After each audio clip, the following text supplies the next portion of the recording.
The Priory of St Mary Magdalene de Lund, better known as Monk Bretton Priory. The Priory of St Mary Magdalene de Lund is how Monk Bretton was sometimes referred to in the past. Lundra is an Old Norse word meaning grove or small wood. Eventually, Lundra became Lundwood. This was the priory's seal or vesica. It depicts the priory's patron saint, Mary Magdalene, full length with an open cloak. It is 2 3/4 inches long and 2 inches wide.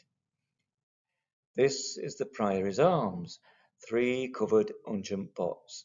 The unguent pot is St Mary Magdalene's emblem. The 3 together refers to the Holy Trinity, Father, Son, and Holy Spirit. My talk will be in 5 sections: setting the scene, a brief history of Monk Bretton Priory, the monastic influence on the development of Barnsley, the daily life of the monks, and a brief tour of the site. Setting the scene. This map highlights the places mentioned in my talk: Monk Bretton Priory, Barnsley, Pontefract, Cliffwood, and West Aigwood. Before the Norman conquest, in the reign of Edward the Confessor, the site of the future Monk Bretton Priory, as with the whole area around Barnsley, was hilly, well wooded with occasional open glades. This slide and the following 5 are of first West Aigwood near Grimethorpe, the following 2 of Cliffwood at Hoyle Mill, and the following 3 are West Aigwood. Both these woods are the remnants of much larger ancient woodlands. The monks probably developed the outcropping of coal here in Cliffwood, and they had pasture rights here in West Aigwood. Both these woods have been heavily worked over the centuries. Sir Walter published his classic novel Ivanhoe in 1819. And he was initially inspired to write Ivanhoe when in December 1811 he was riding by mail coach up the Great North Road. When passing Conisbrough Castle, he was immediately inspired by the sight of the castle, its setting, and the landscape around the area. He describes the landscape of our part of Yorkshire in the first chapter of Ivanhoe. This is part of what he wrote. The sun was setting upon the grassy glades of the forest. Hundreds of broad-oaked, short-stemmed, wide-branched oaks, which had witnessed perhaps the march of the Roman soldiery, flung their gnarled arms over a thick carpet of the most delicious green sward. In some places, they intermingled with beeches, hollies, and copsewood of various descriptions. Today, there are no ancient gnarled oaks in most of our local ancient woodlands, because the woodlands, such as West Aigwood and Cliffwood, as I said earlier, have been heavily worked over the centuries. A brief history of Monk Bretton Priory. In the reign of Edward the Confessor, an Anglian Danish lord called Aelric was living here at Cawthorne. This is Cawthorne Church. From Cawthorne he held extensive lands. After the Norman conquest, the Barnsley area was then ruled over by the Norman lord Ilbert de Lacy, who had been given the vast honour of Pontefract. As such, he possessed lands across parts of Yorkshire, Nottinghamshire, and Lincolnshire. Aelric, being conquered, now became de Lacy's tenant. Here we are looking across to Ardsley from the Priory. We can just see the hills covered in trees. Using our imaginations, we can possibly grasp what the whole area of Barnsley was like: hilly and mostly covered in dense woodland, with occasional glades and pastures. Barnsley as it would have been in the early 12th century. About 1090, Ilbert de Lacy, Norman lord, along with the great Priory of La Charité-sur-Loire in France, founded at Pontefract the Priory of St. John the Evangelist. Aelric's son Sweyn and grandson Adam were great benefactors of St. John's Priory, but as you can see, there are no stones on the site now of what must have been a great, richly decorated priory. Priory of La Charité-sur-Loire in France was one of the special so-called 5 daughter priories of Cluny, and that was now St. John's mother house. In 1140, Aelric's grandson, Adam Fitswane, inherited the family's tenancy. Like his grandfather and father, with the permission of the de Lacys, Adam donated various lands and mills to the monks of St. John's Priory. Although monasteries were seen as set apart, monks were valued for the services they carried out for society, that is, the important spiritual and pastoral care they offered, which included daily masses for deceased important noble family members. This is why monasteries received valuable donations and land. Then between October 1153 and April 1154, Adam Fitswane founded the Priory of St. Mary Magdalene at Lundwood, otherwise known as Monk Bretton Priory.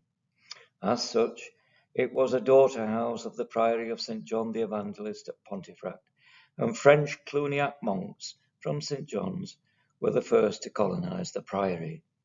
This detailed model of Monk Bretton Priory was made by Cyril Hall, a miner from Lundwood. The Cluniacs were one of the 4 major monastic orders of the Middle Ages. As we can see here, the orders were Benedictines, Cluniacs, Cistercians, and Carthusians. Of the 4 orders, only the Cluniacs do not survive today. Each order observed and lived according to the rule of St. Benedict.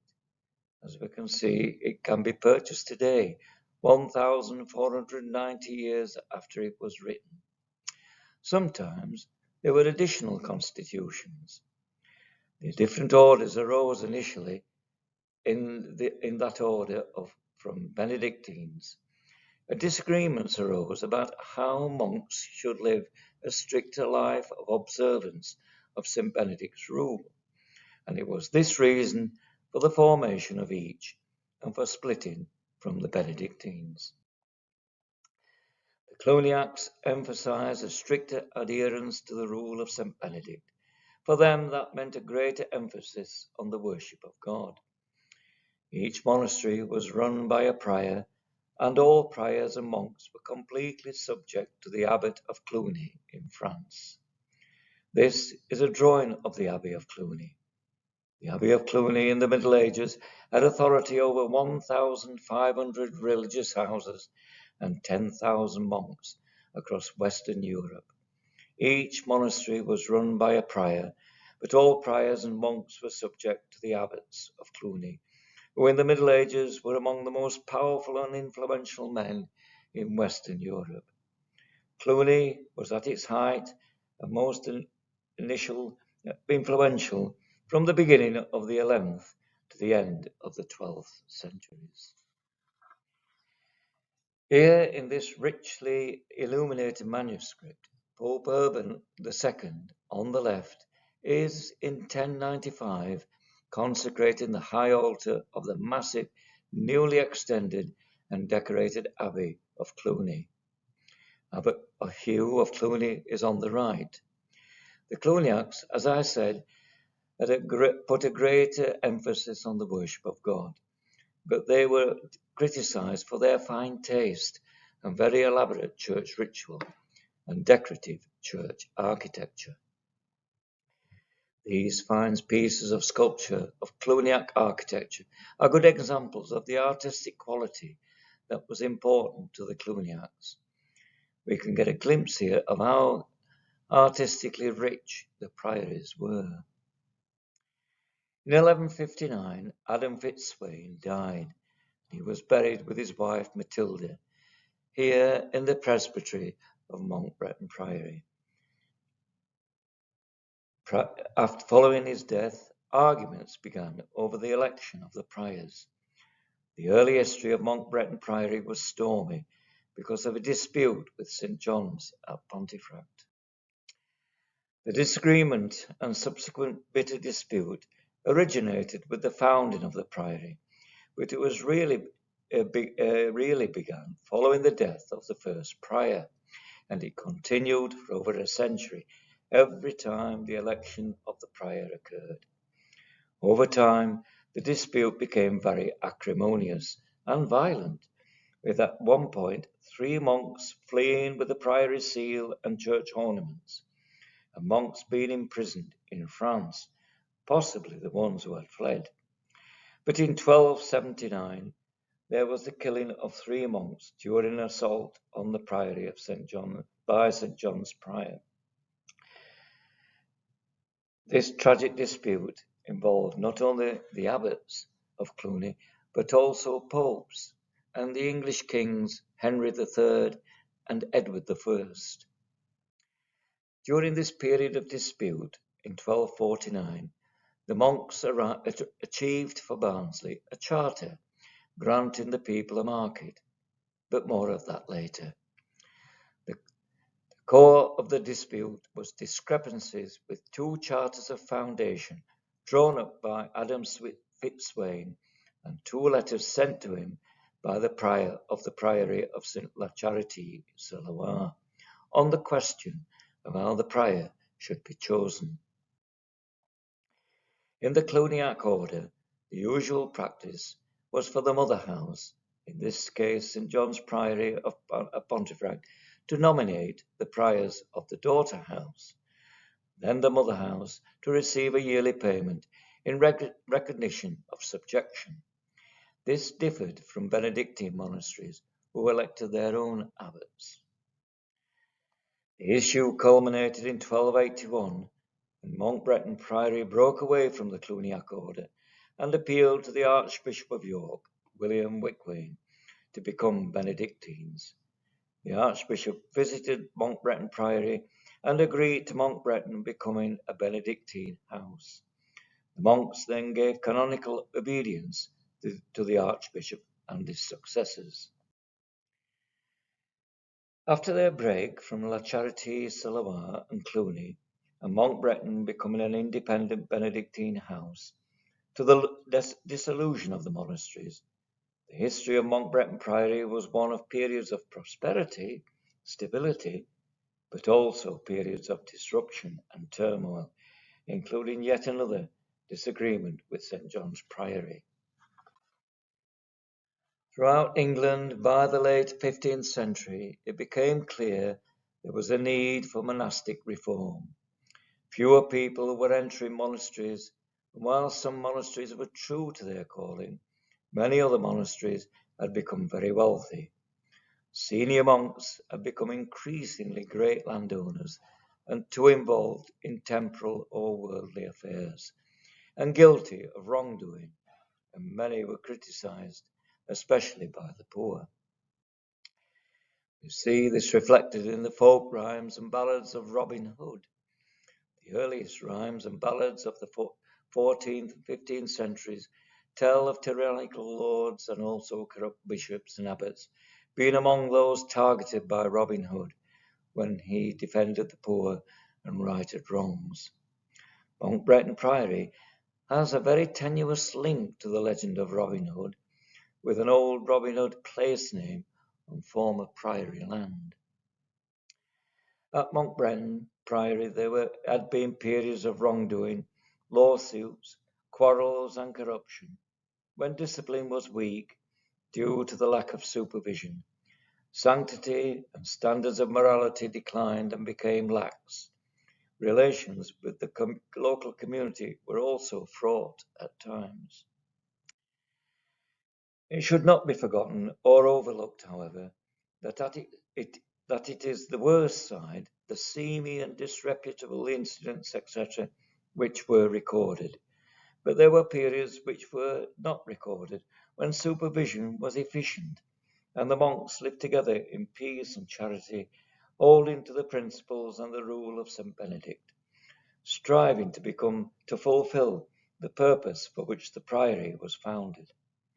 At Monk Bretton and across the country, however, what is recorded overall was a sad, sordid story of litigation, wrongdoing, and quarrels, all of which, together with respectable monasteries in need of reform, seems to justify the final suppression of the monasteries. But in despite of wrangling and accusations of laxity and ill discipline, the sanctity of the priory never failed to have received the sympathy and alms of some local lay people, who gave large bequests to have their bodies buried within the monastic walls. 14th and 15th centuries, temporal disasters befell the priory. In 1348, the Black Death, the worst pandemic in history, appeared on the south coast of England. It rapidly spread over the whole British Isles, killing half of the population by 1350. But it reappeared throughout the century in a series of further outbreaks. At Monk Bretton Priory, the prior, William de Stainton, and 3 monks died. The priory's farms were not cultivated for many years, and the value of the lands dropped. In 1386, there was also a severe fire. When the dissolution of the monasteries, directed by Thomas Cromwell, arrived at the Monk Bretton Priory, the priory was surrendered on November the 12th, 1538. Property and fabric was sold. The 148 books of the library were bought by the prior and 2 monks. And of the 13 monks in the priory, some received pensions and some became parish priests. The site was first became a farm held by William Blithman, one of the commissioners who took the surrender of the priory. After Blithman, the site went through various hands. In 1923 to 1926, the site was thoroughly excavated by archaeologists, and later it came into the ownership of Barnsley Council and finally English Heritage. The monastic influence on the development of Barnsley. That was a brief overview of the history of Monk Bretton Priory. Now we go back in time and look at what was the important influence of the monks on the socio-economic development of Barnsley I mentioned earlier.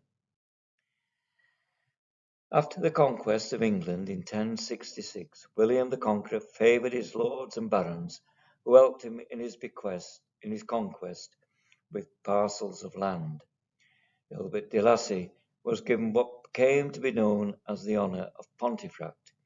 He let certain lands to his tenants. One such tenant, Ralph de Capricuria, held what we know as Carisforth and Barnsley. Here is the earliest written record of Barnsley. It is a page from William the Conqueror's survey of 1085-1086 of all landowners, property, tenants and peasants in England.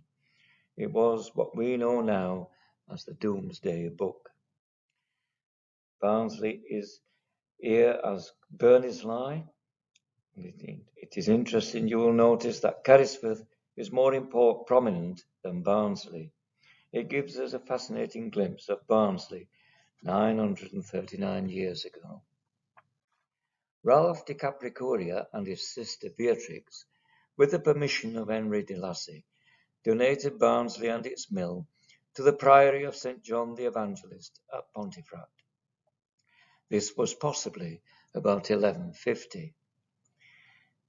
Here is the charter, and in translation from the medieval Latin, the relevant part says, I, Ralph de Capricuria, and my sister Beatrix, have granted and given to God and the monks of St. John of Pontefract the town of Barnsley. Whereas the Cistercian order was prominent in the development of agriculture, particularly sheep farming, the Cluniac order was influential in the development of towns. The development of Barnsley is clear evidence of this. This is possibly the earliest drawing of Barnsley, made around 1750. In 2024, Barnsley celebrated 775 years of Barnsley Market. It was for years one of the well-known features of Barnsley and its many characters like Joe Edwards, whom many will have fond memories of him juggling his plates and crockery.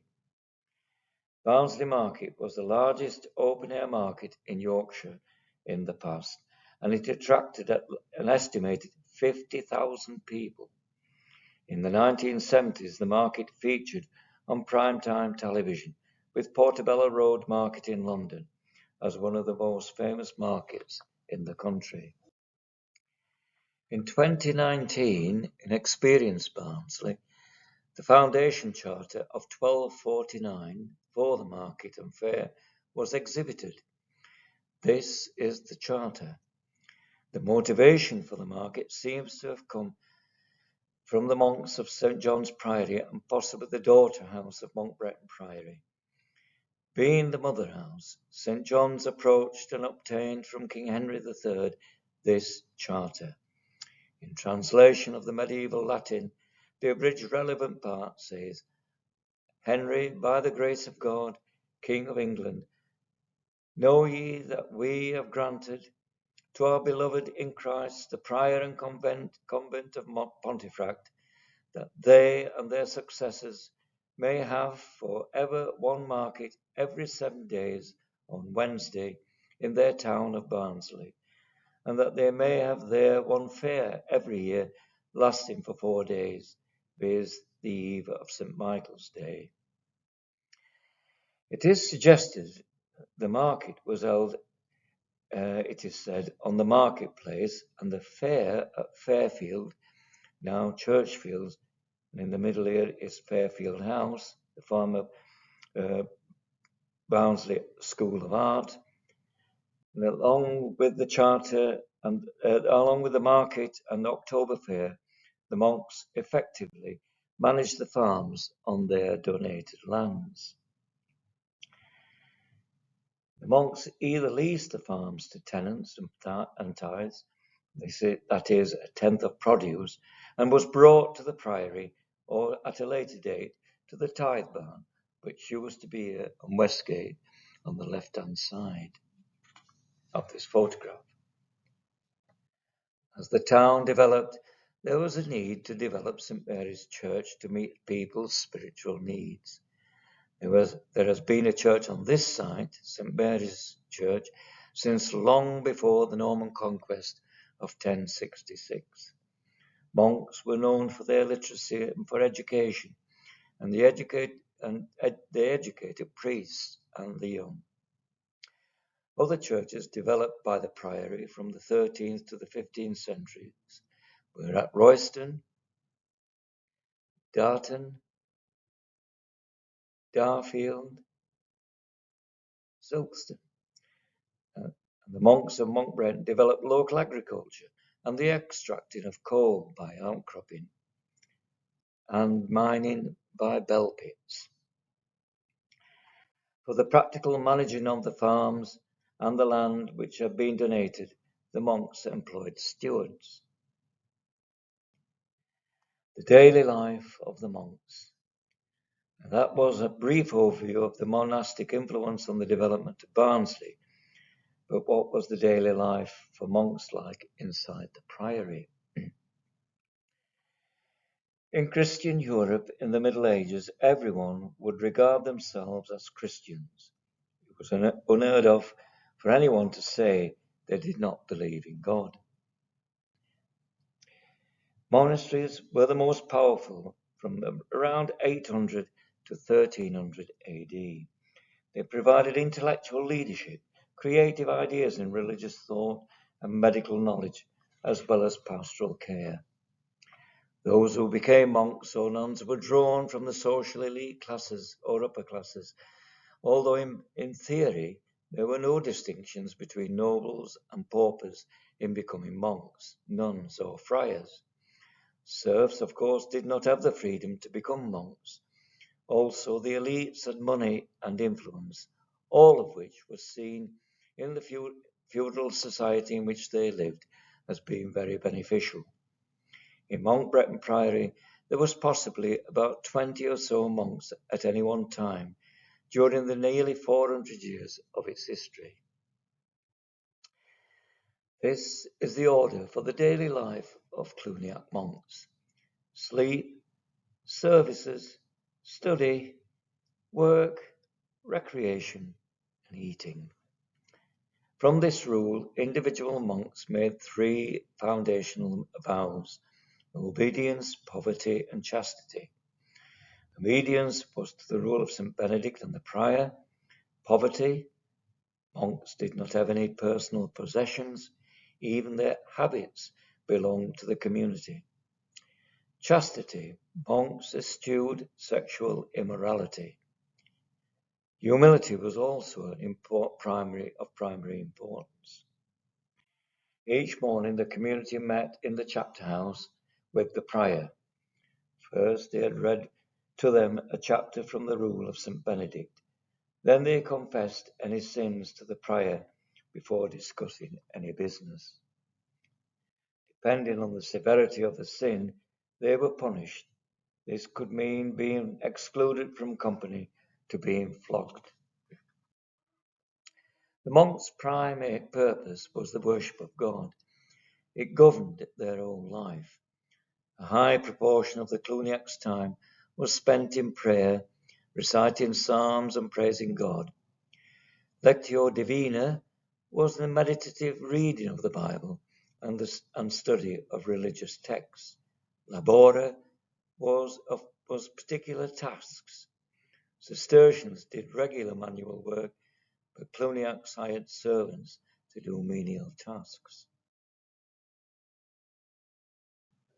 Some monks produced books or copied books, working at desks. Possibly this happened in the cloisters as shown here. In large monasteries, this work would have been carried out in a scriptorium, but Monk Bretton Priory did not have a scriptorium. Books were precious. They were bought, loaned from other priories or abbeys, or copied. Some of the books are wonderful works of the art of calligraphy and book painting. Here, following now, are some examples from the 12th, 13th, 14th centuries of the type of books they may have been familiar with and possibly used in worship.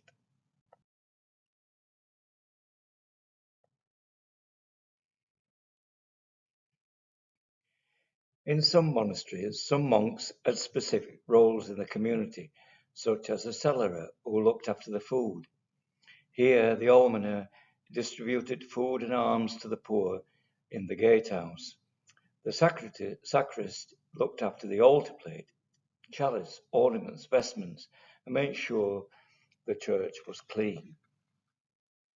Living in community can be very difficult at times, but they strived to love each other. In this respect, the monks ate their meals together in the refectory. On first entering, they washed their hands, grace was prayed, and they ate their meals in silence, only using sign language to request anything while they were eating, and a monk could read a religious text from the lectern. Here are examples of the sign language. Although the monks were allowed only 2.5-hour sessions each day for conversation, silence was maintained throughout the day, apart from the services in church. Here are examples of the sign language, but we must not think it was quiet for most of the time, for the peace and calm was broken by the patter of kitchen activities and continuous building work being carried out by builders, craftsmen, and artists. A building set apart from the main body of the monastery was the infirmary.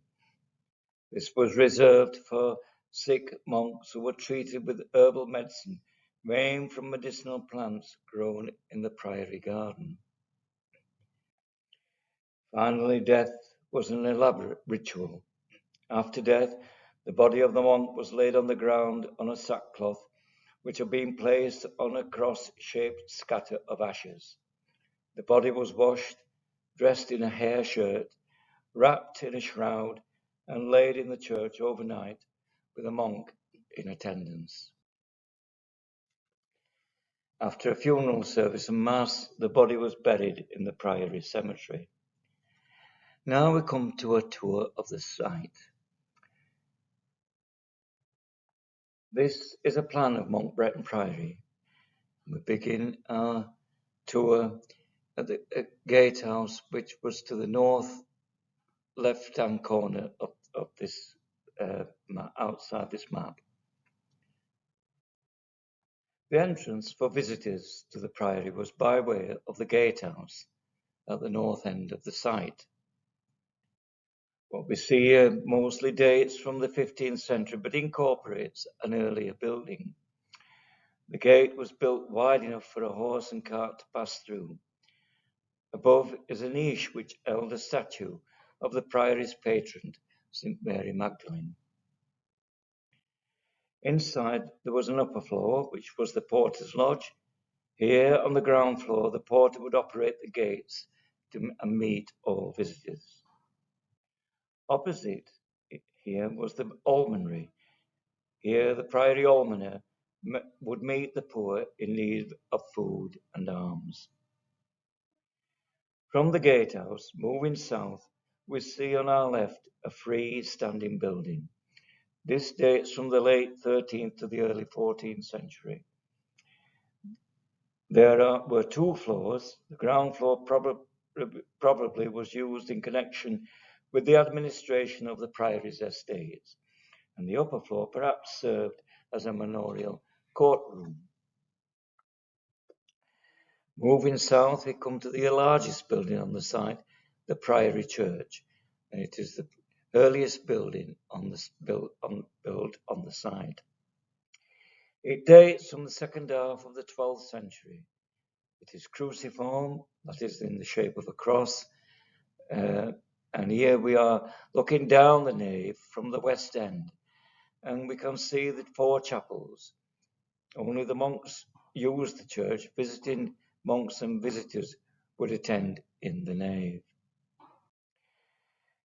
We are facing now the presbytery. Here was the high altar with two chapels either side of the presbytery.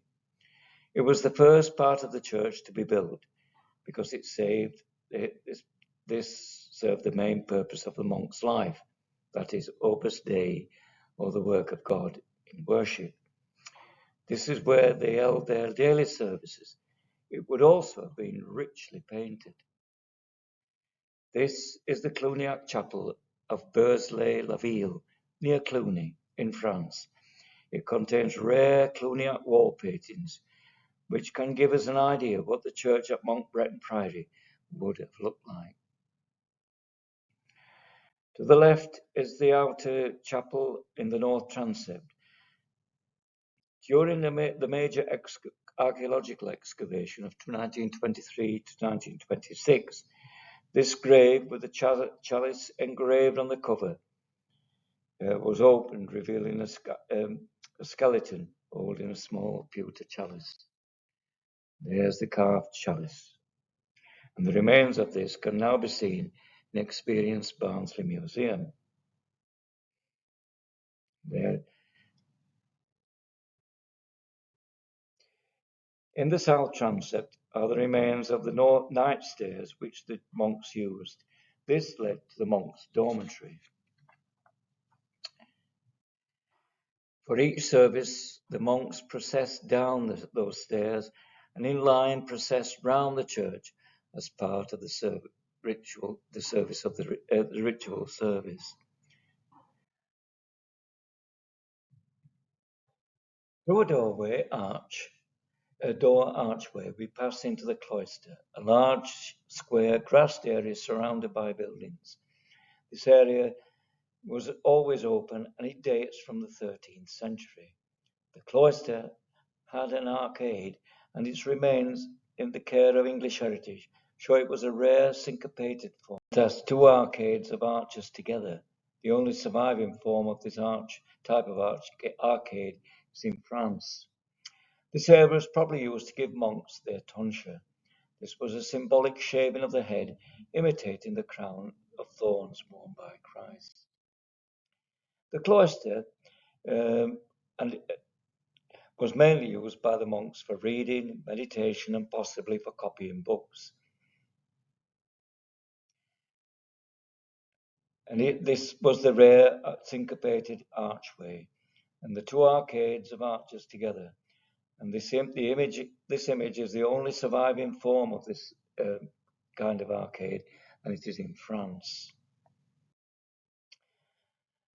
Now, going down the east side of the cloister, there was a book cupboard, and this was, and here 148 Priory books were kept until the dissolution.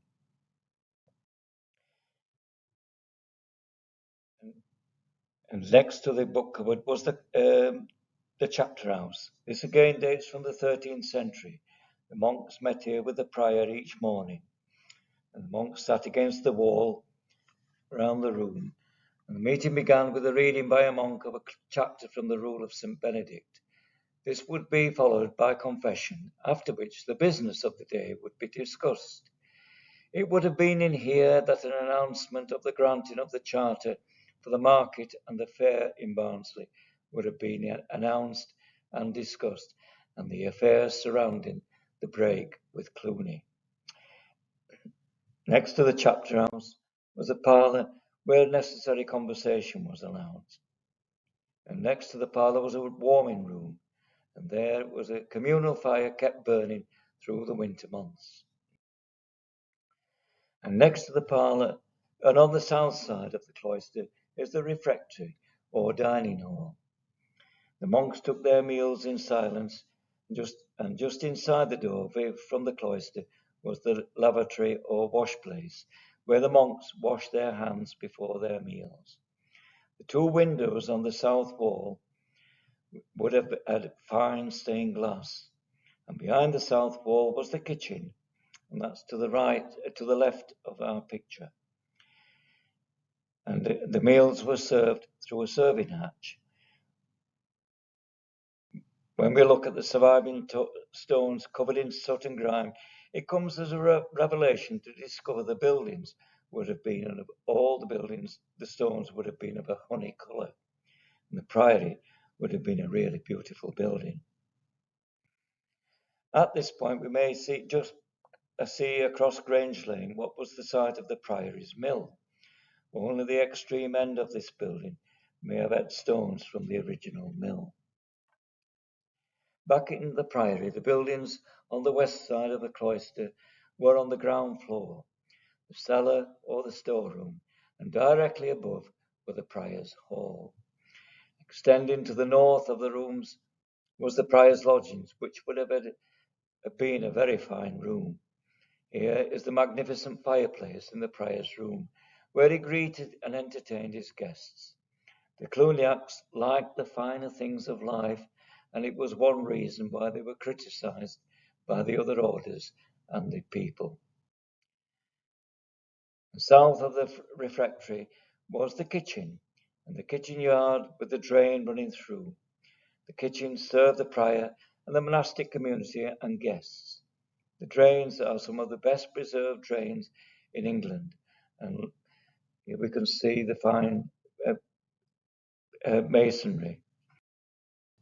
Just north of the guest house are the drains, against which was the reredo or latrines.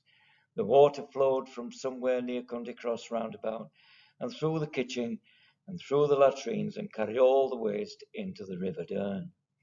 All monasteries were planned first to be near a source of running water because cleanliness was important. The most isolated building on the site was the infirmary, where sick monks were cared for by fellow monks.